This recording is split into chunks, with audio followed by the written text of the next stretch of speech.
ડભોઈ નગરપાલિકા દ્વારા શહેરી વિકાસ વર્ગની ઉજવણી નિમિત્તે પ્લાસ્ટિક ફ્રી અને ક્લીન સિટી અંતર્ગત એસએચજીની બહેનોની માર્ચ યોજાઈ હતી।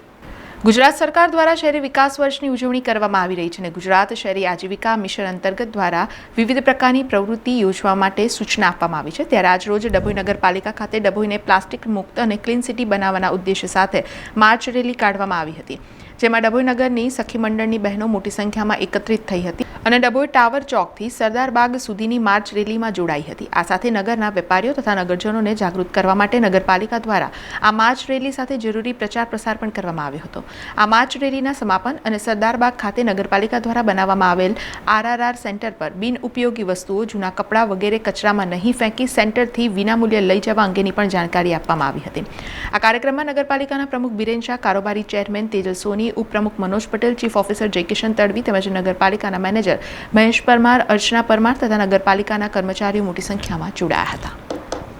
નગરપાલિકાનું આરઆરઆર સેન્ટર વિશેની પણ આ સખી મંડળની બહેનોને સમજૂતી આપી છે। આજના આ કાર્યક્રમમાં ડભોઈ નગરપાલિકાના કર્મચારીઓ દ્વારા અને સખી મંડળની બહેનો દ્વારા નગરજનોને પ્લાસ્ટિક મુક્ત ભારતની રચના કરવા અર્થે પ્લાસ્ટિકનો ખૂબ ઓછો ઉપયોગ, મહત્તમ ઉપયોગ જે લોકો કરી રહ્યા છે એને બિલકુલ ઘટાડો કરે,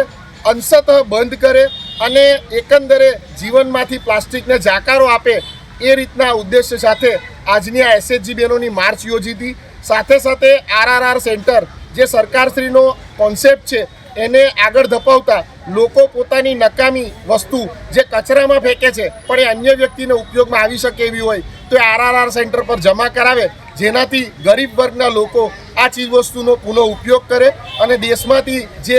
ખૂબ મોટી માત્રામાં કચરો થઈ રહ્યો છે એ કચરા ન વધે અને વસ્તુઓ વધુમાં વધુ મહત્તમ ઉપયોગમાં આવી શકે એવી હોય તે તો ઉપયોગમાં આવે એ પ્રમાણેનું આજના કાર્યક્રમમાં ડભોઈ નગરપાલિકા દ્વારા આયોજન કરવામાં આવ્યું હતું। સમાચારોના સતત અપડેટ માટે TNN ન્યૂઝને YouTube પર સબસ્ક્રાઇબ કરી બેલ આઇકોન પ્રેસ કરો અને અમારી સાથે જોડાયેલા રહો Facebook, Instagram અને Twitter ઉપર।